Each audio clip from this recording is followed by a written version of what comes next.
Necha marta aytdim buni bolasini sotmaylik deb. Ana bolasini sotdik, endi sog'dirmayapti. Mastit bo'ldimi deyman. Jamshid, tom joydami aka?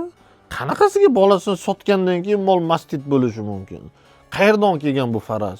Fermadagi mollar qayerdan buncha molni o'zi 100 talab, 200 talab molni bolasidan ajratib 6 oylab, 8 oylab sog'ichadi. Sal mana buni ishlatsa aka, bu yelindagi kirchirlarni tozalab turib va sog'ib bo'lgandan keyin namini quruq lattada artib olsa agar mastit kasalligi, ya'ni yelin yallig'lanishi, yelindan yiring, zardob va shunga o'xshagan narsalar kelib chiqmaydi va yelin ishdan chiqmaydi.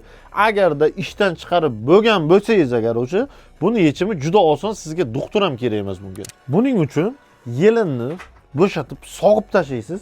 Imенно qaysi o'sha yelini ishdan chiqqan bo'lsa agar, o'sha yeliniga bir sutkada bir marta Mastigard dorisidan jo'natasiz. Bu dorimiz Nitofarm kompaniyasida ishlab chiqarilgan. Tarkibida eng kerakli komponenti levofloksatsin antibiotiki bo'ladi. Bundan oldin mastit shpritslarda bunaqa dori yo'q edi tarkibida.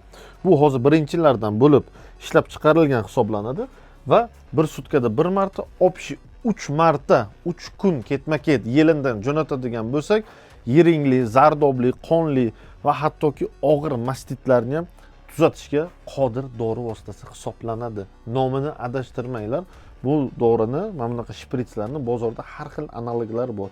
Именно Mastigardni so'raydigan bo'lsalaringizga aptekadan sigiringizni davolashga sizga vrach ham kerak emas. Buni jo'natgandan keyin yelindagi yallig'lanishni olib bo'lgandan keyin tanadagi umumiy temperatura ham tushadi.